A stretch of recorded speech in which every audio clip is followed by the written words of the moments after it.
सगळ्यांनी टाळ्यांच्या गजरात विश्वंभर सरांचं स्वागत करायचं. 10 जणांनी हल्ला केला, त्याला उत्तर देण्यासाठी जेवढे सगळे जमलेत त्यांना मी आपल्या भारतीय परंपरेप्रमाणे दंडवत घालून ही सभा सुरू करणार.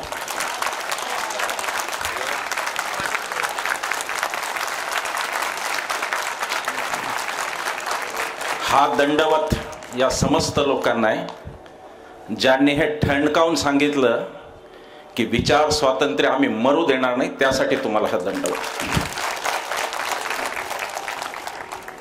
आजच्या या सभेचे अध्यक्ष आदरणीय doctor DL Karad sir, comrade DL Karad sir, ज्येष्ठ पत्रकार आमचे मार्गदर्शक निखिल वागळे सर, माझे मित्र असीम कुमार आणि उत्पल माझ्यासोबत आलेले आहेत, समिता गोरे काँग्रेसच्या इकडे आलेले आहेत,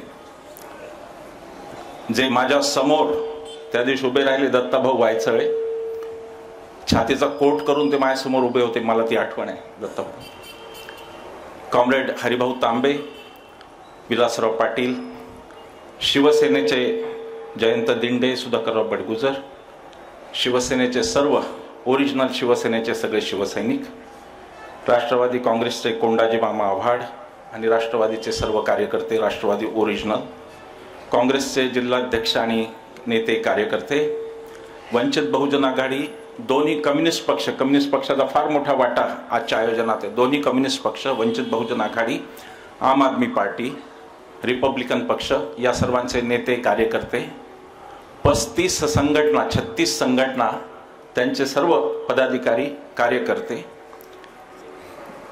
कोणीही कोणाला ढाब्यावर न देता उपस्थित राहिलेले पत्रकार बंधू, सर्व समविचारी संघटना, राष्ट्र सेवा दल आणि उपस्थित सिन्नरकर निर्भय बंधू आणि भगिनींनो,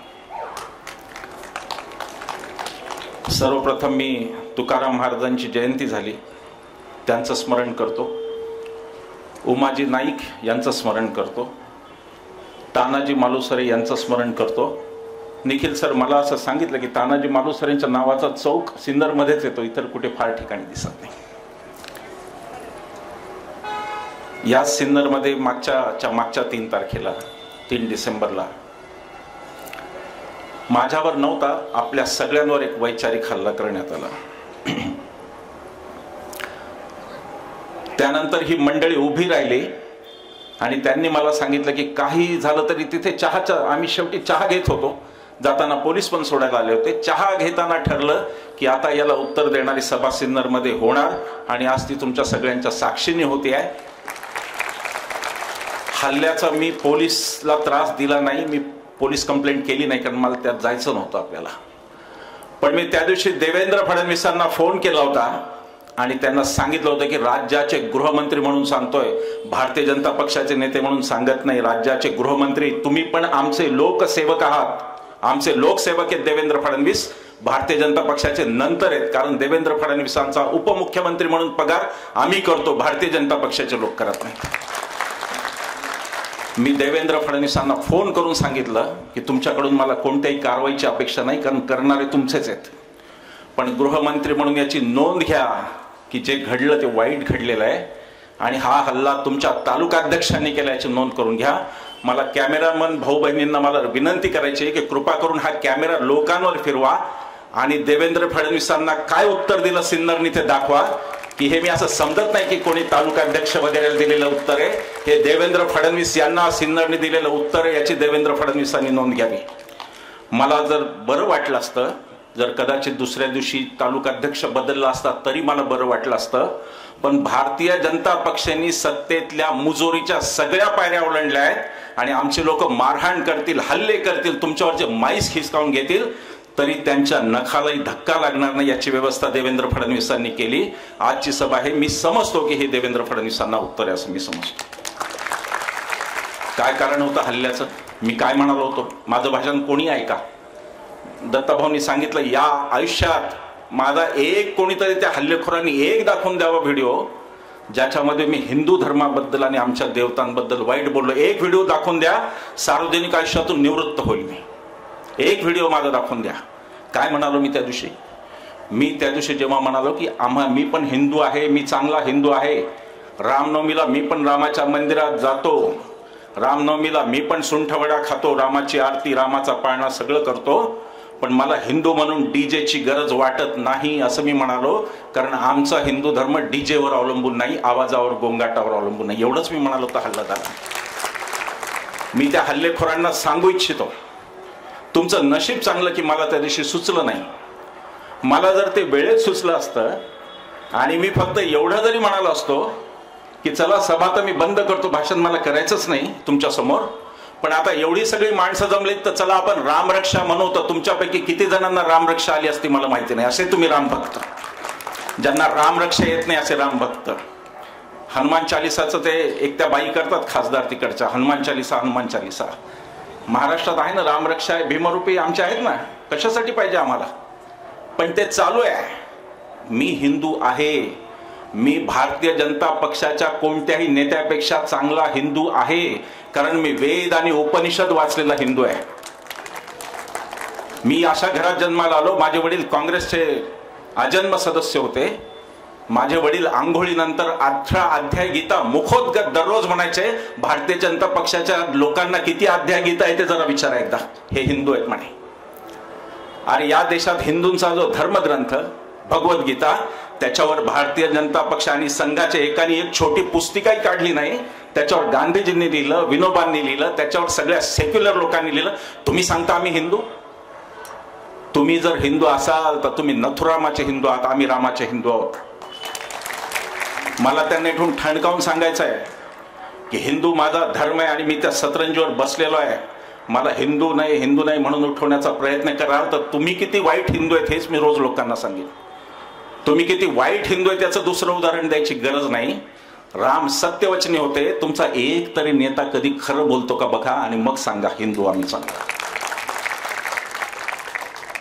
हे कोणाचे हिंदू आहेत? हे रामाचे हिंदू नाहीत, हे त्या नथुरामाचे हिंदू आहेत, जो एक वाईट हिंदू होता. नथुराम हा अत्यंत वाईट हिंदू होता. त्याचं कारण त्यांनी दुसऱ्या एका हिंदूला म्हणजे महात्मा गांधींना, त्यांनी राम नाम घ्यायला ते जात होते प्रार्थनेला तेव्हा मारलं. गांधीजींच्या सभेत राम नाम घेतलं जायचं. अरे तू जर चांगला हिंदू असता तर निदान सभा संपल्यावर मारलं असतं की राम नाम घेऊन. हे असे हिंदू म्हणण्याला कलंक असलेली ही मंडळी आम्हाला हे हिंदू धर्म शिकवणार. विनोबांनी सांगितलं हिंदू म्हणजे हिंसेपासून दूर राहतो तो. यांना तर हिंसेशिवाय एकही दिवस जमत नाही. जो सच्चा हिंदू, मरताना हे राम म्हणणारा हिंदू, त्याला तुम्ही प्रार्थनेच्या आधी मारलं. तुम्ही आम्हाला सांगता हिंदू काय असतो? आम्ही तुम्हाला शिकवतो हिंदू काय असतो, हिंदुत्व काय असतं. आम्ही शिकवू तुम्हाला. शिकण्याची तयारी असली तर सांगा, त्याचे क्लासेस लावू. सिन्नरमध्ये येऊन तुम्हाला शिकवू की हिंदू म्हणजे काय असतो, हिंदू म्हणजे नेमकं काय. 2 अबला 2 महिला भगिनी आमच्या नग्न पळतायत मणिपूरमध्ये. त्यांच्या मागे हजारोचा जमाव बलात्कार करण्यासाठी धावतो आणि त्याच्याबद्दल न बोलणारे चांगले हिंदू असतात का? मागच्या निवडणुकीत छत्रपतींचा आशीर्वाद. अरे शिवाजी महाराजांनी मणिपूरमध्ये तुम्ही जे काय केलं ते पाहिल्यानंतर शिवाजी महाराजांनी कडेलोट केला असता तुमचा, की माया बहिणींची आबरू कुठे घालवली तुम्ही असं म्हणाले असते. हे हिंदू, हे चांगले हिंदू म्हणतात स्वतः. गांधीजींची परवा पुण्यतिथी झाली. का मारलं गांधीजींना? खोटं नाटं, सतत खोटं. रामाचा एकही गुण यांच्यात नाही. न हे सत्यवचनी, न एक पत्नी, न एक बाणी, काहीच नाही. गांधीजींना का मारलं? 55 कोटीचे बळी असं सांगितलं जातं. ते झूट आहे, नौटंकी आहे. 55% मुद्दा, 55 कोटींचा मुद्दा येण्याच्या आधी सुद्धा 6-7 प्रयत्न तुम्ही गांधीजींना मारण्याचे केले. ते का केले होते हा मुद्दा आहे. नथुरामाने काय आधी प्रयत्न केला नव्हता असं नाही. 55 कोटीच्या खोट्या कसा रचल्या. 55 कोटीची कथा इतकी खोटी आहे की खरं म्हणजे भारताची जेव्हा विभागणी झाली, फाळणी झाली, तेव्हा भारताच्या खात्यामध्ये 300 कोटीची रक्कम होती, ज्यातली 225 कोटी आपल्या भारताच्या वाट्याला आली, 75 कोटी पाकिस्तानच्या वाट्याला आली. त्यातले 20 कोटी देऊन झाले होते. आणि गांधीजी फक्त एवढंच म्हणत होते की आपण जो करार पाकिस्तान बरोबर केला हा एका स्वतंत्र देशाने दुसऱ्या एका देशाबरोबर केलेला पहिला आंतरराष्ट्रीय करार आहे आणि तो जर मोडला तर जगभरात आपली नाचक्की होईल की हा देश करार मोडतो आणि आपला जगातलं रेप्युटेशन संपेल. म्हणून गांधीजींनी सांगितलं की ते दिल जे तुम्ही कबूल केले ते देऊन टाका. त्याच्या बदल्यात त्यांनी गांधीजींना मारलं. राष्ट्रपित्याची हत्या करणारी ही विचारधारा राष्ट्रवाद शिकवते आपल्याला. राष्ट्रपित्याची हत्या यांनी केली. त्याच्या भोवती अनेक खोटी लागली. ते बाकी सगळं जाऊ द्या. RSSनी एकदा तरी नथुराम गोडसेचा निसंदिग्ध निषेध केला का हे RSSनी सांगावं. RSSनी सांगावं राष्ट्रीय स्वयंसेवक संघाने की त्यांनी गोडसेचा कधीतरी निषेध केलेला आहे का हे सांगावं. आणि RSSनी हेही सांगावं की त्यांनी कधीतरी मनुस्मृती जाळली का हे RSSनी सांगावं. मग हिंदूंचं बोलावं. हिंदूंचे त्राता तर ते होते डॉक्टर बाबासाहेब आंबेडकर. त्यांनी मनुस्मृती जाळून 97% हिंदूंना इथल्या मुक्त केलं. बाबासाहेबांनी मनुस्मृती जाळली ती फक्त दलितांसाठी असा समज कृपया करून घेऊ नका. माझी आई, माझी बहीण, माझी बायको या सगळ्या पण शूद्र होत्या मनुस्मृतीप्रमाणे. त्यांना सुद्धा 97% भारताला जर कोणी माणसात आणलं असेल तर ते डॉक्टर बाबासाहेब आंबेडकर. आणि आज आम्ही जे बोलतोय ते त्यांनी दिलेल्या अधिकारावर बोलतोय आणि आम्ही हे बोलत राहू. रामाचं नाव घेऊ नका. राम ही खाजगी जायदाद झाली का भारतीय जनता पक्षाची? राम ही खाजगी जायदाद आहे. तुम्ही चांगले हिंदू आहात का? मी उद्धव ठाकरेंचं अभिनंदन करतो. ते काळाराम मंदिरात होते त्या दिवशी. बाबासाहेबांनी जिथे मुक्तीचा लढा दिला, बाबासाहेबांनी राम सगळ्यांचा आहे जिथे सांगितलं तिथे उद्धव ठाकरे होते. बाकी कोणी मराठी भय्ये नादी लागून गुजरातच्या कुठे कुठे गेले मला माहिती नाही, पण इथे उद्धव ठाकरे उभे होते. तेव्हा हिंदू हे आहे हे तुम्ही सांगू नका. सांगायचं असेल तर हिंदू कोड बिलाची होळी तुम्ही का केली ते पण सांगा. हिंदू कोड बिल जे बाबासाहेबांनी आणलं होतं ज्याच्यानुसार हिंदूंच्या आमच्या आया बहिणींना पण 50% जायदाद हिस्सा मिळणार होता, ते हिंदू कोड बिल तुम्ही का जाळलं ते तुम्ही सांगा आणि मग तुम्ही हिंदुत्वाच्या बद्दल बोला. पण एकीकडे सुरू करायचं वेगळा धर्मवाद, धर्माची काहीतरी अफूची गोळी लोकांना द्यायची आणि सांगायचं की हे हिंदू विरोधी. कोण हिंदू विरोधी? राम मंदिराला इथे बसलेल्या काय जे 3000 लोक असतील, 2500 असतील, राम मंदिराला या देशातल्या एकाही माणसाचा विरोध नाही. रामाला या देशातल्या मुस्लिम बांधवांचा सुद्धा विरोध नाही. एकही कोणी म्हणलं नाही की राम मंदिर असावं. मुस्लिम बांधवांनी कित्येक ठिकाणी स्वागत केलं राम मंदिराचं. विरोध जर असला तर आमचा देव तुमच्या राजकारणासाठी, घाणेरड्या राजकारणासाठी वापरण्याला आहे. विरोध जर असला तर मंदिराचा उपयोग शूद्र मतपेटीचं राजकारण, शूद्र तुमचं ते करण्यासाठी आहे. कारण 2014 तुम्ही खोटी आश्वासनं देऊन जिंकली. 2019ला तुम्ही खोटा राष्ट्रवाद पुलवामाचा ज्याची चिरफाड सत्यपाल मलिकांनी तुमच्याच माणसांनी केली जे राज्यपाल होते. 2024ला तुम्हाला रामाशिवाय पर्याय नाही, कारण दाखवण्यासारखं एकही काम नाही. आणि एक हिंदू म्हणून मी म्हणतोय की आमच्या रामाचा उपयोग तुमच्या मतपेटीसाठी करायचा नाही, हे मी हिंदू म्हणून बोलतो. जाहिरात पाहिली आपण राम मंदिराची, त्याच्यात राम छोटे आहेत आणि मोदीजी मोठे आहेत, त्यांना धरून चाललेत हाताला घेऊन. रामाचा एवढा मोठा अपमान कोणी नाही केला.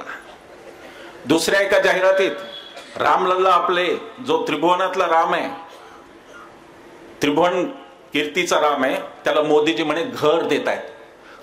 प्रभू रामचंद्र म्हणतात की मोदीजी 22 पर्यंत सगळ्यांना तुम्ही घर दिलं, मला द्याल असं वाटतं. अरे यापेक्षा रामाचा मोठा अपमान कोणता आहे? जो त्रिभुवनाला सांभाळतो त्याचं घर मोदीजी त्यांना देणार. पण हा अपमान त्यांना दिसत नाही जे हल्ले करायला आले आणि आम्हाला सांगायला आले की रामावर बोलायचं नाही, मोदीवर. त्यांना हे दिसत नाही कारण ते त्यांचे गुलाम आहेत, ते त्यांचे मालक आहेत. मोदी शहा त्यांचे मालक आहेत, त्यांना हे दिसणार नाही. शंकराचार्य कुठे होते? आमचे चारी हिंदू धर्माचे प्रमुख आहेत शंकराचार्य 4. त्यांना तुम्ही प्रोटोकॉल दिलेला आहे, त्यांना लाल दिव्याची गाडी आहे, त्या अर्थी ते धर्माचे प्रमुख आहेत. ते कुठे होते? शंकराचार्य का नव्हते राम मंदिरच्या उद्घाटनाला? आणि त्याच्या पुढचा प्रश्न, पौष महिना हिंदूंसाठी वर्ज महिना आहे, कोणतंही शुभ कार्य होत नाही. निवडणुकीसाठी तुम्ही रामाला वेठीला धरला आणि पौष महिन्यात प्रतिष्ठापना केली. ही तुम्हाला रामनवमीला करता आली असती, रामनवमीचा उत्तम मुहूर्त होता. पण यांच्या निवडणुकीसाठी मताचं राजकारण, अत्यंत गलिच्छ मत मिळवण्याच्या राजकारणासाठी पौष महिन्यात ती प्राणप्रतिष्ठा केली. आणि सगळ्यात आक्षेपार्ह गोष्ट ही संसदेच्या वेळेलाही घडली होती. दुर्दैवाने या देशात पत्रकारिता शिल्लक राहिली नाही म्हणून ती समोर आली नाही. इथे बसलेले पत्रकार मित्र चांगले आहेत, ते सगळे व्यवस्थित रिपोर्ट पाठवतात, पण त्यांचे मालक मॅनेज झालेले आहेत, त्यामुळे देशात बोबाटा झाला नाही. प्रभू रामचंद्रांनी जी उष्टी बोरं खाल्ली शबरी मातेची, त्या शबरी मातेची प्रतिनिधी आज आपल्या महान भारताच्या देशाच्या गौरवाची गोष्ट आहे, राष्ट्रपती द्रौपदी मुर्मू. त्यांना तुम्ही संसदेच्या कार्यक्रमातून बाहेर का ठेवलं? द्रौपदी मुर्मूंच्या हस्ते रामाची प्रतिष्ठापना का झाली नाही? त्या आदिवासी आहेत म्हणून झाली नाही की त्या स्त्री आहेत म्हणून झाली नाही? कोणतं कारण होतं की त्या नव्हत्या? डॉक्टर मनमोहन सिंगांचा एक फोटो नंतर सोशल मीडियावर प्रकाशित झाला. त्याच्यामध्ये डॉक्टर मनमोहन सिंग अक्षरधाम मंदिराचं उद्घाटन करतात दिल्लीच्या, त्यांच्या शेजारी लालकृष्ण अडवाणी उभे आहेत आणि त्यांच्या बाजूला राष्ट्रपती उभे आहेत त्या काळचे. या देशात सोमनाथचा जीर्णोद्धार राष्ट्रपतींच्या हस्ते झाला होता. मग आता राष्ट्रपती बाहेर का, राष्ट्रपतींना निमंत्रण का नाही? त्या आदिवासी आहेत म्हणून नाही की स्त्री म्हणून नाही, याचं तुम्ही देशाला स्पष्टीकरण द्या, मग तुमच्या रामभक्तीचं आम्ही बोलू.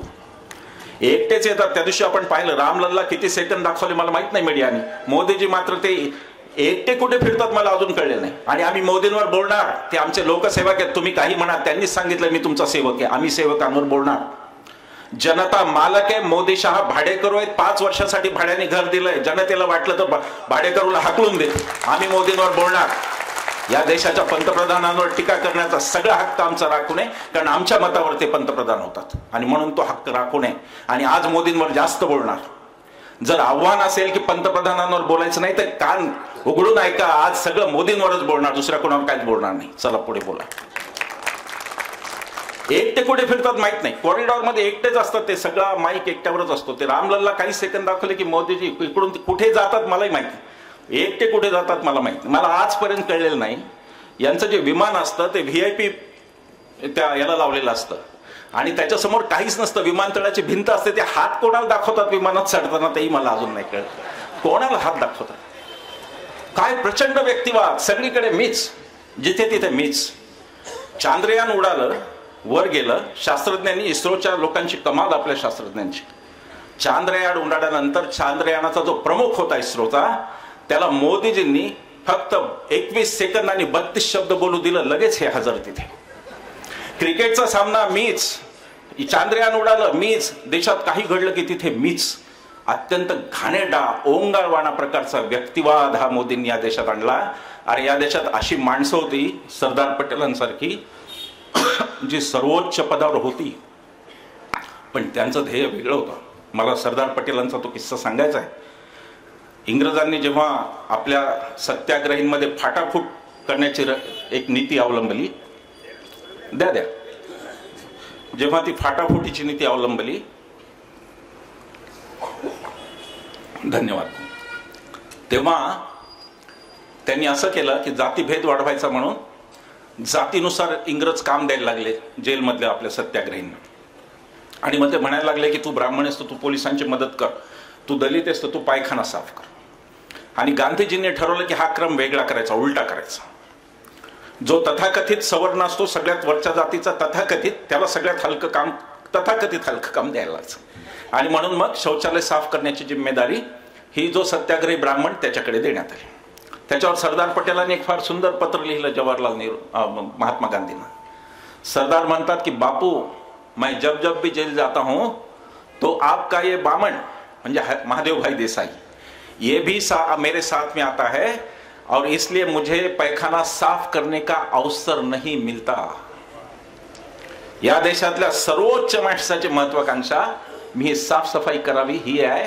हा कोणता व्यक्तिवाद मोदीजींनी आणला की 40 G20 ची परिषद झाली निखिल सर परवा. ते G20 म्हणजे दुसरं काय नाही, ते हळदी कुंकू आहे. आज तुमच्याकडे, उद्या आमच्याकडे, परवा त्यांच्याकडे, किंवा फार तर भिशी लावतात ना सगळे, एक आज याच्याकडे जातो उद्या, तेवढंच आहे, त्याच्यात काही महत्व नाही. किती उदो उदो, जसं काही 20 देश आता मोदींच्या ताब्यात आले. तो मूर्ख त्यांचा IT सेल. मला सांगायचंय काँग्रेस, राष्ट्रवादी, कराड सर, हे जर तुमची सत्ता महाराष्ट्रात येणार आहे, आता कोणी थांबू शकत नाही. आजच्या सिन्नरच्या सभेने सांगितलं की यांची गच्छंती सुरू आहे. ती जर झाली, सत्ता तुमची येईल, त्या दिवशी पहिलं काम करा, यांची घाणेरडी IT सेल पहिली बंद करा. तिथून हजारो लोकांचं चारित्र्य हाणन होतं. तर सिद्धरामय्यांचं मी अभिनंदन करतो, कर्नाटकच्या मुख्यमंत्र्यांचं, की त्यांनी आल्या आल्या पहिली सही अशी केली की यांच्या IT सेलवर धाड टाकली.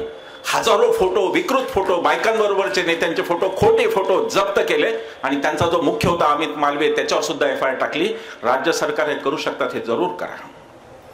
पण हे खोटे सगळे प्रचार पसरवायचे की काहीतरी भयंकर झालंय आणि 20 देश आता मोदीजींच्या ताब्यात आले असा प्रचार करायचा. सत्य काही नाही त्याच्यात. साहेबांनी परवा स्वतःचे सेल्फी बूथ बनवले. 48 कोटी आपल्या लोकांचे खर्च झाले सेल्फी बूथ रेल्वे स्टेशनवर बनवण्यावर. इतका ओंगाळवाना 5267 कोटी रुपये या जनतेच्या पैशाचे, घामाचे पैशाचे 5267 कोटी रुपये आजपर्यंत त्यांनी जाहिरातीत घालवले, ते केवळ स्वतःला स्वतः सगळीकडे दाखवणं. कुठून जातात, काय येतात, बस स्टँडवर गेलं की मोदी, रेल्वे स्टेशनवर गेलं की मोदी, विमानतळावर गेलं की मोदी, कुठेही गेलं की मोदी. मला तर वाटतं हा चेहरा पाहून पाहूनच लोक कंटाळून हा चेहरा नको म्हणून तरी मत बदलतील असं मला खात्रीने वाटायला लागलंय. महाराष्ट्राची जी मूळ धारा आहे ती बदलण्याचे सतत प्रयत्न चालू आहेत, हा मुद्दा लक्षात घ्या. गेले काही दिवस भारतीय जनता पक्षाचे नेते उत्तरेतून बाबा आणि बुवांना बोलवत आहेत निरनिराळ्या. आज जे घडलं, गणपत गायकवाड या आमदारांनी जो गोळीबार केला, हे उत्तर प्रदेशचं राजकारण, हे महाराष्ट्राचं नाही. ते फडणवीस आता महाराष्ट्रात पण रुजू पाहत आहेत. उत्तरेचे बाबा वेगवेगळे येतात. आमच्याकडे कमी आहेत का वारकरी संप्रदायाचे? आमच्याकडे वारकरी संप्रदायाचे एकाचडे कीर्तनकार आहेत. मी स्वतः वारकरी परंपरेतून येतो, मला माहिती आहे काय कीर्तनकार. पण त्यांना बोलवायचं नाही, उत्तरेचे बाबा बुवा बोलवायचे. त्याचं कारण की हिंदी पट्ट्याचं जे राजकारण, उत्तर प्रदेशच्या लोकांवर माझा कोणताही आकस नाही. ती आमची भूमी आहे. पंडित नेहरूंची, पंडित गोविंद वल्लभ पंत यांची भूमी आहे, ती आमचीच भूमी आहे. पण तिथं जे राजकारण भारतीय जनता पक्षाने रुजवलं की कोणी कोणाला कधी गोळी घालू शकतो, कोणी कोणावर कधी बुलडोझर चालू शकतो, दुर्दैवाने शिंदे आणि फडणवीस आणि पवार महाराष्ट्रात हेच करू पाहत आहेत. आणि आत्ताचा महाराष्ट्र धर्म हे सांगतो की यांना आपल्याला थांबवायला पाहिजे, नाहीतर महाराष्ट्राची संस्कृती हे नष्ट करून टाकतील. अनेक प्रकारे महाराष्ट्राच्या संस्कृतीवर अतिक्रमण होत आहे, आक्रमण होत आहे. अरे आम्हाला बागेश्वर धाम बाबा नको, इथे ज्ञानेश्वर महाराज ते तुकाराम महाराज हा आमचा धर्म आहे. आमचा भगवा तो आहे. मी तर कधी भगवीकरण हाही शब्द वापरत नाही, संघीकरण म्हणलं पाहिजे, भगवीकरण नाही म्हणलं पाहिजे. कारण भगवा आमचा आहे, तो शिवाजी महाराजांचा पण आहे, तो ज्ञानेश्वर महाराजांपासून तुकाराम महाराजांपर्यंत वारकरी परंपरेतला आहे. विष्णुमय जग वैष्णवांचा धर्म, भेदाभेद भ्रम अमंगळ, आमचे तुकाराम महाराज, तो आमचा धर्म आहे. भेदाभेद न करणारा आमचा धर्म आहे. वारकरी संप्रदाय कदाचित भारतातला एकच संप्रदाय जिथे महाराष्ट्रातल्या सगळ्या जातीचे संत आहेत, पण जैतुनबी नावाची मुस्लिम स्त्री सुद्धा आमची संत आहे, तो आमचा वारकरी संप्रदाय. आणि त्याच्यावर हल्ले करण्यासाठी हे येत आहेत कोणी कोणी कोणी कोणी उत्तरेतून. मोठमोठे संत महंत जे जमले होते अयोध्येत, मला आश्चर्य वाटलं. किशोरजी व्यास यांच्यासारखा विद्वान माणूस, तो माणूस मोदीजींचीच तारीफ करतोय, रामाबद्दल काहीच बोलत नाही. मला आश्चर्य वाटलं. जिथे तिथे फक्त मी तर म्हणालो की जरा एकदा मंदिरात बघून घ्या, मूर्ती त्यांच्या ठेवली का, यांचा फोटो लावला एकदा बघा. यांचा काय भरोसा नाही. यांची जी प्रसिद्धीची हाव आहे ती संपतच नाही. महाराष्ट्राचा जो राम आहे, तो जो खेड्यापाड्यातला आमचा बांधव, खेड्यापाड्यात भेटल्यावर आम्ही, अरे तुम्ही आता आला, काल आला, 1925 ला, 100 वर्ष पण पूर्ण नाही तुमच्या संघटनेला, त्याच्या हजारो शेकडो वर्ष आधीपासून इथं मराठी माणूस एकमेकाला भेटला की राम रामच म्हणतो. तुमचा जय श्रीरामचं कोणाला कौतुक सांगता? इथे आम्ही राम राम लहानपणापासून म्हणतो, आम्ही त्यात वाढलो. सहज भाव आहे आमचा धर्म आमचा सहज भाव आहे. माझ्या गावात 20-25 लोक आहेत जे सकाळी आंघोळ करतात आणि सगळ्या देवांना पाणी घालतात. अरे ते खरे हिंदू आहेत, त्यांना प्रचाराची गरज नाही. सकाळी उठता तरी का लवकर ते सांगा. कोण भाजपचा नेता किती वाजता उठतो एकदा डिक्लेअर तरी करा. कोणाचे काय व्हिडिओ येतात, आणि रामाचे भक्त हे काय काय व्हिडिओ आले कोणाचे, हे रामाचे भक्त, एकवचनी सत्यवानी एक पत्नी राम, त्याचे हे भक्त. आम्हाला तुमचा हिंदी पट्ट्यातला हिंदू नको, आम्हाला आमच्या महाराष्ट्रातला तुकोबा रायांचा, ज्ञानोबा माऊलीचा हिंदू पाहिजे. आणि म्हणून हा महाराष्ट्र धर्म आहे. आता महाराष्ट्रच यांना रोखू शकतो, कारण बाकी सगळ्या प्रदेशांनी हात टेकलेले आहेत, पण तो महाराष्ट्र शिवरायांचा महाराष्ट्र आहे. हा शिवरायांचा महाराष्ट्रच हा बदल घडू शकतो. महाराष्ट्रातल्या 48 जागा, आता मी सगळ्यांना म्हणत होतो गाडीत की आपण फक्त 48 हा आकडा फेसबुकवर आपल्या डीपीला लावायला पाहिजे की आता आम्ही 48 जागांवर तुम्हाला हारून दाखवू. आणि मी तुम्हाला सांगतो, जर महाराष्ट्राने चमत्कार घडवला तर हे सरकार जाणार. पण सतत हिंदू मुस्लिम अमका तमका करायचं आणि लोकांना वास्तवापासून दूर न्यायचं. आज फक्त मोदीजीवर बोलायचं ठरवलंय. त्याचं कारण कालचा व्हिडिओ, डोकं उठवणारा व्हिडिओ, त्यात हेही सांगितलं की परत जाताना कोणी काय केलं तर अरे तुम्ही कुठे जिम्मेदार, तुम्ही तर मारामारी करणार आहे, तुम्ही काय जिम्मेदारी घेणार कशाची, तेही सांगतो. आजच्या सभेत सांगतोय, वागळे सर पण बोलणार आहेत. जर आम्हाला धक्का लागला जाताना येताना काही, त्यांनी सांगितलं की हिंदुत्ववादी संघटना काही करू शकतात, तर ती जिम्मेदारी सर्वश्री देवेंद्र फडणवीस आणि महाराष्ट्रातल्या पोलिसांची आहे. आणि तुम्ही आमचे प्रतिनिधी आहात, तुम्ही आमचे उपमुख्यमंत्री म्हणून तिथे आहात, तुम्ही भारतीय जनता पक्षाचे संघ परिवाराचे अभाविपचे मुख्यमंत्री म्हणून तिथे नाही. आणि धमक्यांना आम्ही भीक घालणार नाही. आम्ही परत येऊन पुन्हा बोलत राहू. मी पुन्हा येईन म्हणा म्हटलं मी निखिल सरांना की आम्ही पुन्हा येऊ आणि आम्ही पुन्हा तुमच्यावर बोलू. तेव्हा ही धाकदपटशा करू नका. गुजरात मॉडेल मित्र हो आपल्याला विकलं होतं 2014ला.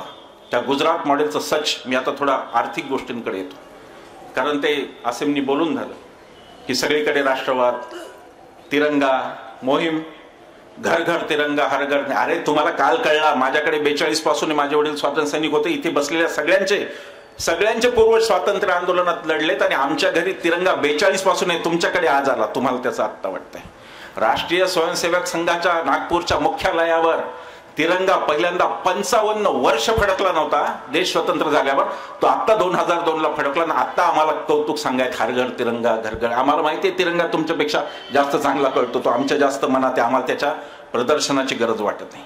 हे सगळं एकीकडे धर्मवाद, एकीकडे राष्ट्रवाद खोटा, आणि याच्या आड लपवायचं ते सगळं आर्थिक वास्तव. मित्र हो, ही लढाई आर्थिक आहे. लोक म्हणतात की मोदीजींना काय, त्यांना काय परिवार आहे का, ते कोणासाठी कमवतील, कशाला भ्रष्टाचार करतील. आता मला माहित नाही, मी तर फार साधा सरळ माणूस आहे.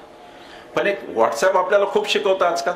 एक व्हॉट्सअप आला होता बा, मी काही मोदीजींचा त्याचा संबंध लावत नाही, मी काही कोणाला गब्बर सिंग म्हणत नाही, पण ते व्हॉट्सअप जरा समांतर वाटला मला थोडासा. तो म्हणजे त्याचं लॉजिक वाटलं. व्हॉट्सअप असा आला होता की गब्बर सिंगला तरी कुठं परिवार होता, पण तरी तो करतच होता, असं व्हॉट्सअप आला होता. मी नाही, ते व्हॉट्सअपवर कोणीतरी पाठवलं. त्याला या देशाचं अर्थकारण कुठं चाललंय त्याच्यावरती मी 2-5 मिनिटं बोलणार आहे. त्याच्या आधी मी गुजरात मॉडेल जे 2004ला विकलं, ज्याच्या आधारे देशात भ्रम पसरवला की काहीतरी भयंकर चांगलं मॉडेल गुजरातचं, त्या मॉडेलबद्दल मी 2 मिनिटं बोलणार आहे. गुजरातमध्ये 38% लोकांना आजही सकस अन्न मिळत नाही, न्यूट्रिशनल फूड मिळत नाही. महागाईचा दर देशातला 7.41, तो गुजरातचा जवळपास 8%चा आहे, 7.95. महागाई गुजरातमध्ये जास्त आहे. शिक्षणात यांचा गुजरात 5वा आहे, आणि शिक्षणात चांगल्या शाळा काढल्या म्हणून मनीष सिसोदिया जेलमध्ये आहे. दोष एकच होता, चांगल्या शाळा काढल्या. यांना वर्गात पहिले येता येत नाही, पहिला आलेल्याला अटकेत टाकायचं, एवढंच यांना येतं. 5वा आहे शिक्षणामध्ये गुजरात. आणि त्यात ह्या गुजरातला ऑक्सिजन उद्धव ठाकरेंनी दिला कोरोना काळात. सतत उठायचं आणि ते कोरोना काळाचे हिशेब, तर ते हिशेब फार मोठे आहेत. मी पुन्हा सांगतोय, जबाबदारीने सांगतोय, अरे तुमच्या गुजरातला ऑक्सिजन आमच्या महाराष्ट्राने दिला, तुम्ही कशाच्या गुजरात मॉडेलच्या गप्पा मारता. आजही गुजरातच्या आरोग्याची हालत काय. पण दोष मात्र उद्धव ठाकरेंना. मी सांगतो, परत प्रत्येक सभेत सांगतो की उद्धव ठाकरे आणि राजेश टोपे यांनी ज्या पद्धतीने कोरोना हाताळला देशात, इथं तो कुठल्याही ठिकाणी हाताळला, कुठल्याही ठिकाणी. अरे तुमच्या राज्यात गंगेत प्रेत वाहून गेली कोरोना काळात. योगीजी मुख्यमंत्री, तेही पुन्हा हिंदू धर्माचं विद्रुपीकरण आहे. योगी संन्यासी पदावर बसू शकत नाही, त्याला निर्मोही व्हावं लागतं, त्याला कोणताही मोह ठेवता येत नाही. ते योगी तिथे बसलेत आता मुख्यमंत्री. हे आम्हाला हिंदू धर्म सांगणार. संन्याशाची कर्तव्य वाचा, संन्याशांनी कसं अनासक्त राहायचं, संन्याशांनी कोणतंही पद कसं घ्यायचं नाही ते वाचा, आणि तुम्ही कोण मुख्यमंत्री खासदार संन्याशांना करता ते बघा. तो मुद्दा अर्थात वेगळा. गुजरातच्याकडे परत गाडी आणू. गुजरातमध्ये 37% घरांमध्ये स्वच्छ इंधन नाही. गुजरातमध्ये नाही. सगळ्यात शरमनाक गोष्ट, सावित्रीबाई फुलेंचा महाराष्ट्र आहे. अरे आमचा तुम्ही उणीदोणी काढत बसता, पण हा महाराष्ट्र सगळ्यांना पुरून उरतो. सावित्रीबाई फुलेंच्या महाराष्ट्रात जे कधी घडलं नाही ते गुजरातमध्ये दरवर्षी घडत आहे. गुजरातमध्ये 22% मुली दरवर्षी शाळा सोडतात. 22% मुली. हे मॉडेल, हे विकासाचं मॉडेल तुम्हाला आमच्या देशाचं आणायचं तर हे मॉडेल आहे का. दारिद्र्यरेषेखाली गुजरातमधले 21.4% लोक आहेत, दारिद्र्यरेषेच्या खाली आहेत. ती दारिद्र्यरेषा तिची तर पार चेष्टा उडून टाकली. जाहिराती पेपरला पाहतो आम्ही की 13 कोटी लोक दारिद्र्यरेषेच्या वर आले. अरे मग 80 कोटी लोकांना धान्य का देत आहे, ते जर दारिद्र्यरेषेच्या खाली नाही. खोटं सर्रास उठायचं, फक्त खोटं बोलायचं, याशिवाय दुसरं काही नाही. काही बाजारभाव मी वाचून दाखवत असतो, आज मी दाखवणार नाही, पण महत्वाच्या गोष्टी सांगतो. पेट्रोल डिझेल मनमोहन सिंगांनी सोडलं तेव्हा 66 रुपये होतं, आज पेट्रोल 107 रुपये आहे. डिझेल 52 रुपये होतं, ते 95 रुपये. गॅस 410 रुपये होता, तो आज 837 रुपये आहे. कर्ज भारताचं वरचं 461 बिलियन US डॉलर होतं, त्या 1669 US बिलियन डॉलर, म्हणजे 4 पट कर्ज तुमच्या माझ्या डोक्यावरचं वाढलेलं आहे काही कारण नसताना. त्याच्यातली पुन्हा भयानक गोष्ट अशी की भागवत कराड आपले महाराष्ट्राचे मंत्री आहेत, अर्थराज्यमंत्री, त्यांनी संसदेत सांगितलं, कराडांमध्ये केवढा फरक आहे कराड सर, कमाल. त्यांनी संसदेत सांगितलं की 14 लाख कोटीची कॉर्पोरेट कर्जमाफी दिली गेली. 14 लाख कोटी. त्याच्यावर गुजरात मधला एक RTI ऍक्टिव्हिस्ट, गुजरातमध्ये खूप चांगले लोक आहेत काही, आणि गुजरात पहिलं आपल्या बापूंचा आणि सरदारांचा आहे, पटेलांचा, मग त्यांचा आहे. गुजरात आपलाच आहे. गुजरातमधून एका RTI ॲक्टिव्हिस्टनी RBIला विचारलं, रिझर्व्ह बँकेला. त्यांनी तो आकडा 25 लाख कोटीचा सांगितला. म्हणजे 9 लाखाची 6 आणि 5 11 लाखाची तर हातोहात फसवणूक संसदेतच झाली. त्याच्यापेक्षा सगळ्यात दुःखात मोठी गोष्ट दुःखाची, त्याच अर्थ राज्यमंत्र्यांनी सांगितलं की 5 वर्षात शेतकऱ्यांना मात्र 1 रुपयाचीही कर्जमाफी दिलेली नाही केंद्र सरकारने. शेतीची स्थिती फार वाईट आहे. तुम्ही सिन्नर वगैरे चांगल्या भागातले लोक, शेती चांगली आहे, पण शेतीची स्थिती इतकी वाईट आहे की मागच्या 1 वर्षात 2023च्या एकट्या बीड जिल्ह्यामध्ये 257 शेतकऱ्यांनी आयुष्य संपवलेलं आहे. शेतीची स्थिती इतकी वाईट आहे की नागपूरला यांचं आता हिवाळी अधिवेशन चालू होतं, त्याच आठवड्यामध्ये 5 शेतकऱ्यांनी एकट्या यवतमाळ जिल्ह्यातल्या आयुष्य संपवलं.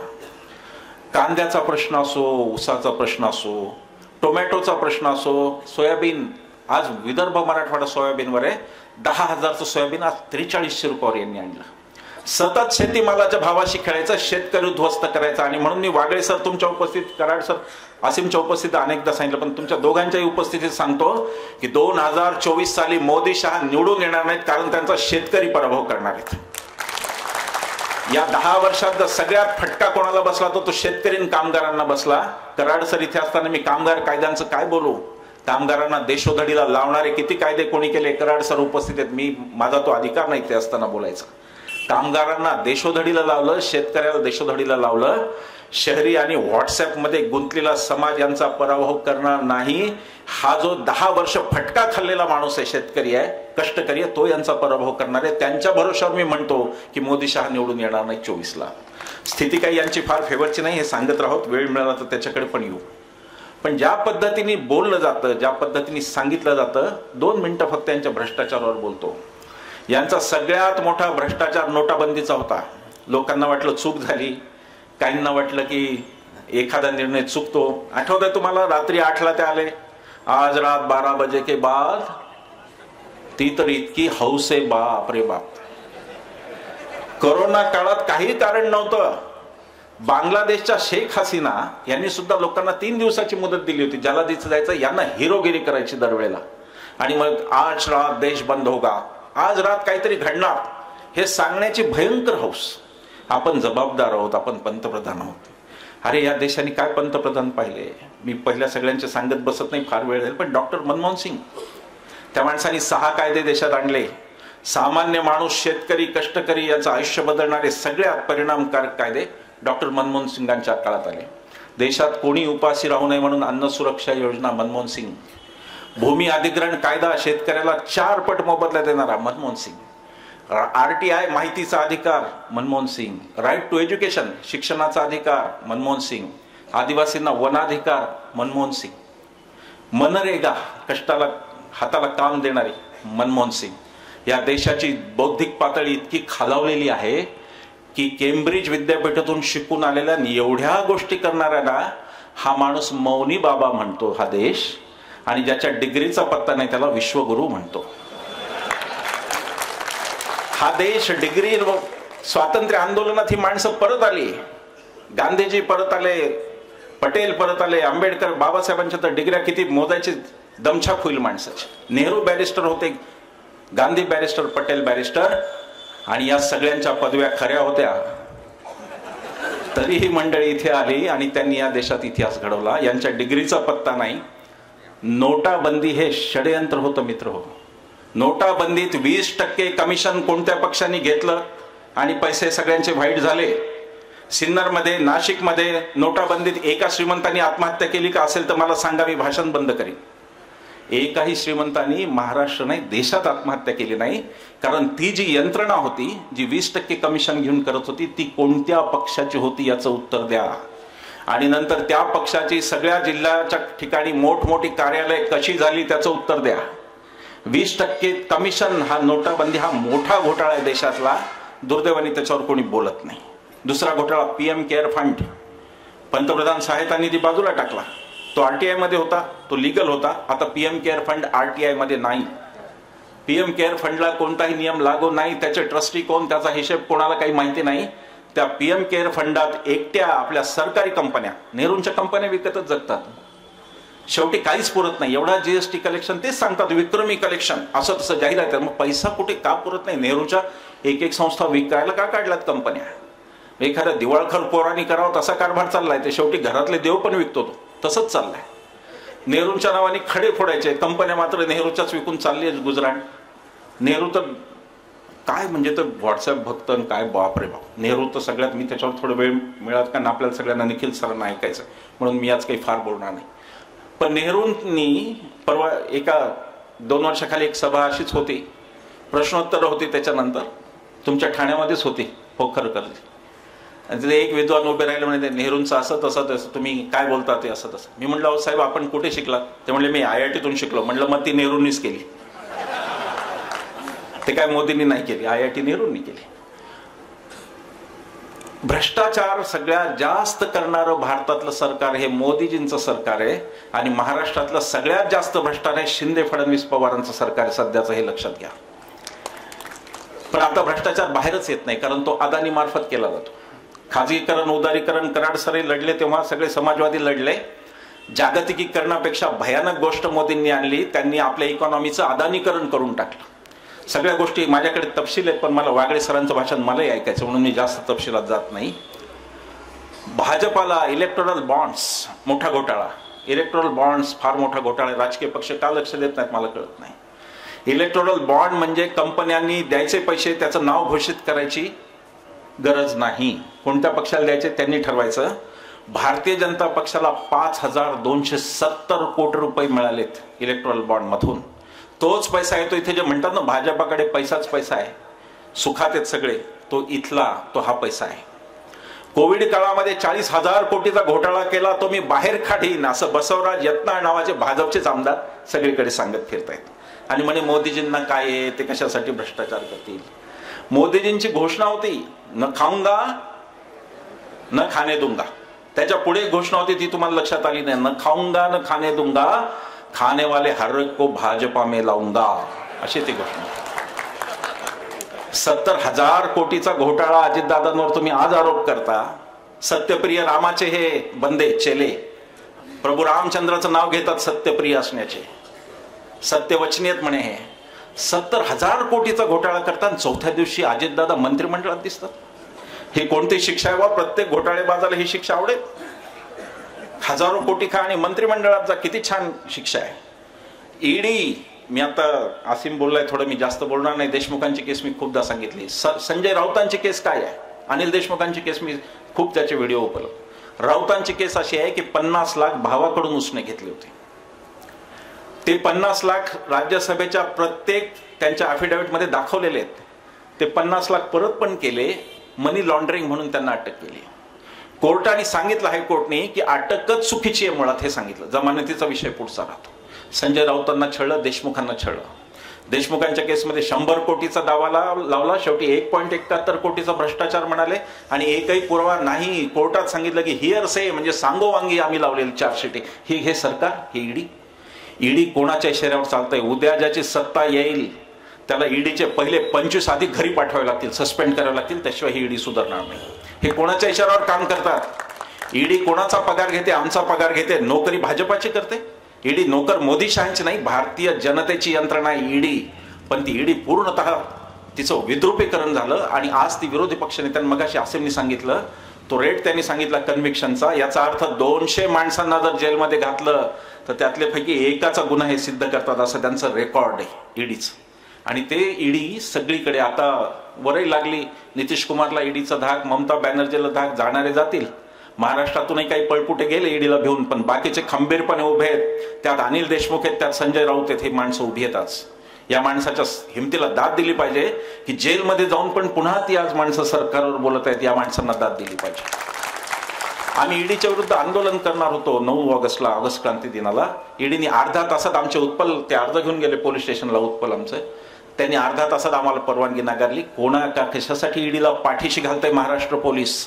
काय संबंध आहे ईडीचा आणि महाराष्ट्र पोलीसचा की तुम्ही ईडीच्या विरुद्ध आम्हाला आंदोलन करू देत नाही? काय संबंध आहे? आम्ही फक्त ईडीच्या कार्यालयासमोर जाऊन म्हणणार होतो, ईडी आप भी निर्भय बनो, सबके ऊपर कारवाई करो, एकही भ्रष्टाचार सोडायचं नाही. पण जो जो गेला भारतीय जनता पक्षात किंवा शिंदे गटात किंवा पवार गटात, त्याची पापमुक्ती झाली. काही नावं फक्त वाचून दाखवतो. अजितदादा, हर्षवर्धन पाटील, नारायण राणे, छगन भुजबळ, हसन मुश्रीफ, प्रताप सरनाईक, भावना गवळी, यशवंत जाधव, अर्जुन खोतकर, राधाकृष्ण विखे पाटील, प्रवीण दरेकर, कृपाशंकर सिंग, विजय गावित, लिस्ट मोठी, वेळ घालवत नाही. यांच्यावर कधी ना कधी कोणत्या यंत्रणेने नोटीस काढली, पण ते भारतीय जनता पक्षात शिंदे सेनेत किंवा डुप्लिकेट राष्ट्रवादी गेल्यानंतर त्यांच्यावरच्या कारवाया थांबवण्यात आल्या. हे ईडीचं चारित्र्य आहे, हे यांचं चारित्र्य आहे. न खाऊंगा न खाणे दूंगा, सत्यवचनी रामाचे चेले, कोणालाही खाऊ देणार नव्हते, यांनी ईडीच संपून टाकली. ईडीची एक दहशत आहे महाराष्ट्रामध्ये, नाही सगळ्या देशभर. म्हणून आम्ही उभे राहिलो. नाही तर निखिल वागळे सर ऑलमोस्ट ते त्यांचं चॅनल चालवत होते. मलाही काही फार नव्हतं राहिलं, मी पण शांत बसणार होतो. असीम पण आपल्या कोर्ट केसेसमध्ये राहिला असता. पण निर्भय बनव जर उभी राहिली तर त्याची प्रेरणा ईडी आहे. की राजकीय नेत्यांना हे ईडी लावत असतील तर आता नागरिकांना बोलावं लागेल, आपल्या लोकांना निर्भयपणे बोलावं लागेल. त्याचीच प्रेरणा खरं म्हणजे ही निर्भय बनवमध्ये आली आहे. निवडणूक आयोग पूर्ण गेला, कामातून गेला. शिवसेनेच्या बाबतीत कायच होतं निवडणूक आयोगाला? पक्ष कोणाचा ठरवायचं होतं का चिन्ह ठरवायचं होतं? निवडणूक आयोग यंत्रणा कोणाच्या ताब्यात आहे? या देशात हे चाललंय काय की सुप्रीम कोर्टचा जज रंजन गोगोई होते चीफ जस्टिस सुप्रीम कोर्टचे, त्यांच्यावर आरोप होता लैंगिक शोषणाचा स्वतःवर, आणि ते स्वतः जज बनले होते. हे या देशात काय चाललंय? कायदा सगळा बर्बाद, यंत्रणा सगळ्या उद्ध्वस्त केल्या, सुप्रीम कोर्ट सुद्धा उद्ध्वस्त केलं. मी नाही, न्यायमूर्ती अभय ओक यांच्यासारखा माणूस परवा म्हणला की ही गंभीर गोष्ट आहे, आपली विश्वासार्हता संपत चाललेली आहे. असे निर्णय दिले तर विश्वासार्हता काय राहील? की लग्न केलं ते चुकीचं आहे, पण आता झालंच ते तर नांदू द्या, असे ह्या निर्णयात काय विश्वास आहे? पण ते होत आहे. ईडीवर असो की सर्वोच्च न्यायालयावर एक दबाव तयार केला जातो आणि वेगवेगळे नॅरेटिव्ह तयार केले जातात. म्हणे मोदीजींना पर्याय काय? लोक खूप विचारतात. सुशिक्षित लोक म्हणतात, चांगले शिकलेले, ज्यांना भारतीय लोकशाही ही संसदीय लोकशाही आहे हे माहिती आहे, त्यांना हे माहिती आहे की अध्यक्ष निवडायचा नसतो, 543 खासदार आपण चांगले निवडून द्यायचे. त्यांनी पुढे पण इतकी साधी गोष्ट आहे, पण ते विचारतात पर्याय काय? अरे आत्ताची राजवट इतकी वाईट आहे, वाईटाला कधी पर्याय द्यायचा नसतो, वाईटाच्या हातात नारळ द्यायचा असतं की निघून जा, आम्ही आमचं बघू. पर्याय चांगल्याला द्यायचा असतो, वाईटाला कुठं पर्याय द्यायचा असतो?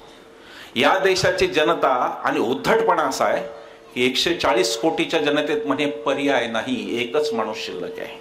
याचा अर्थ सगळ्या 140 कोटी जनतेला बेवकूफ बनवण्याचं काम चाललंय की फक्त एकच माणूस आहे आणि म्हणून तुम्ही आता लोक उठतायत विरोधात.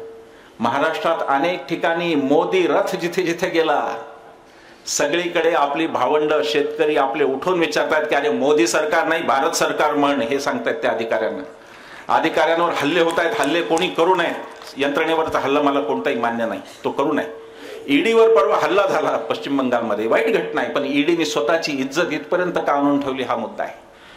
एका शेतकऱ्याच्या खात्यात 435 रुपये होते, त्याच्यावर ईडीने धाड घातली. भारतीय जनता पक्षाच्या एका नेत्याने सांगितलं की हा शेतकरी माझ्या विरोधात जातो, ईडीने त्याच्यावर धाड घातली तामिळनाडूमध्ये. तुमची किंमत स्वतःच्या हाताने ठेवून घ्या, जर वाहवत जाल तर लक्षात ठेवा एक दिवस सत्ता बदलणार आहे आणि त्या दिवशी तुमचे फार बुरे दिन सुरू होणार आहेत. हे सगळ्या सरकारी अधिकाऱ्यांनी आणि यंत्रणेने लक्षात घेण्याची गरज आहे की अतिशय बुरे दिन नंतर सुरू होणार आहेत.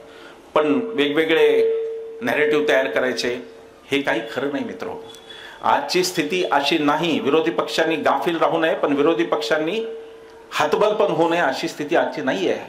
13 राज्य इंडियाकडे तर 13च भारतीय जनता पक्षाकडे. हे बबल करून दाखवतात, फुगवटा करून दाखवतात, मोठा फुगवटा दाखवतात की आमच्याशिवाय आहेच कोण. विसल येते थोडं, काही जरा कमी करता येईल. आमच्याशिवाय आहेच कोण बबल दाखवतात, फुगा करून दाखवतात. तो फुगा खोटा आहे. आता भारतीय जनता पक्षाच्या 13 राज्यांमधून 220 जागा येतात आणि इंडिया आघाडीच्या राज्यांमधून 261 जागा आता येतात. ही वस्तुस्थिती लक्षात घ्या. दक्षिणेमध्ये यांचा अकाउंट संपलेला आहे. दक्षिण यांना पूर्ण बंद आहे दरवाजा, म्हणून महाराष्ट्रावर आले 48. कारण देश ध्रुवीकरण झालं देशाचं. दक्षिण आणि उत्तरमध्ये दक्षिण पूर्ण भाजपाच्या विरोधात, उत्तरेतले काही राज्य दिल्लीसारखी सोडली तर भाजपाच्या बाजूनी, आणि म्हणून आता हा तराजू सगळा महाराष्ट्राच्या 48 जागांवर स्थिर आहे. आणि म्हणून तुमची आणि आमची सगळ्यात निर्णायक भूमिका की या देशात बागेश्वर बाबाचं अध्यात्म राहणार का तुकोबाचं अध्यात्म राहणार, ही टिकवण्याची आपली भूमिका आहे. आणि 48 जागांवरती आपल्याला डोळ्यात तेल घालून पहारा द्यायचा आहे. हे नक्की हरणार आहेत. उत्तर प्रदेश, मध्य प्रदेश, राजस्थान आणि गुजरात ही 4ही राज्य सगळेच्या सगळे यांचे खासदार निवडून आले. तरी आज यांचं टोटल 225च्या वर जाईल याचं लक्षण काही दिसत नाही. ते बबल करतायत, सांगतायत आम्ही असं नाहीये. 400 पार कशाच्या आधारावर? कुठून येणार आहे जागा ते आता सांगा. मी तर 500 पार म्हणेल. मी म्हणेल इंडिया आघाडी 500 पार म्हणायला काय जात आहे? जागा कुठून येणार आहेत ते सांगा. हे हारणार आहेत कारण यांच्या पापाचा घडा भरलेला आहे. 24 साली जेव्हा मतदान केंद्रावर मित्र हो आपण जाल तेव्हा आपल्याला भारतीय जनता पक्ष की काँग्रेस असं मतदान करायचं नाही आहे. 24 साली मतदान जाताना कोणीतरी ब्रिजभूषण सारखा नालायक माणूस तुमच्या मुली बाळींची बेइज्जती करून त्याच पदावर राहणार का त्याला काढायचं, याच्यासाठी आपल्याला मतदानाला जायचं. पुलवामा मध्ये ज्या बहिणी, अभागी बहिणी, ज्या 2 बहिणी, उन्नाव मधली जी बहीण, ह्या देशातल्या स्त्रिया सुरक्षित आहेत का नाही याच्यावर आपल्याला 24 साली मत द्यायचं आहे. 24 मोठा महत्वाचा काळ आहे, अतिशय महत्वाची गोष्ट आहे. सजग राहा, सावध राहा. 48 जागांमध्ये यांचं जर का आपण कंबरड मोडलं तर देशात हे सत्तेत येतील अशी स्थिती नाही. आणि यांच्यात अंतर्गत धुसफूस एवढी आहे की 50 जागा जरी भारतीय जनता पक्षाच्या कमी झाल्या तरी नितीन गडकरी पंतप्रधान पदावर दावा केल्याशिवाय राहणार नाही. हे संपत आलेलं आहे. हा दिवा विस्ताना मोठा होतोय, हा दिवा विस्ताना मोठा होतोय. मोदी शहांनी 10 वर्षाचं जे शासन केलं, इकडे फडणवीसांनी जे राज्य केलं, त्या सगळ्या राजकारणाला महाराष्ट्राने थारा जर दिला तर देश संपला. महाराष्ट्राविना राष्ट्र गाडानं चाले. तो विषय अधिक खोलात निखिल वागळे सर बोलतायत म्हणून मी ते बोलणार नाही. पण मी एवढंच सांगेन, शेवटी राष्ट्रकवी रामधारी सिंह दिनकर यांचा एक 4 ओळी करून मी थांबणार. त्यांनी असं लिहिलं की समर शेष है, युद्ध अजून बाकी आहे. समर शेष है, नहीं पाप का भागी केवल व्याध. जो बाण लावून मारतो, शिकार करतो, तो एकटा भागीदार नाही आहे. समर शेष है, नहीं पाप का भागी केवल व्याध. जो चुप रहेगा समय लिखेगा उसका भी अपराध. थांबतो. धन्यवाद. धन्यवाद.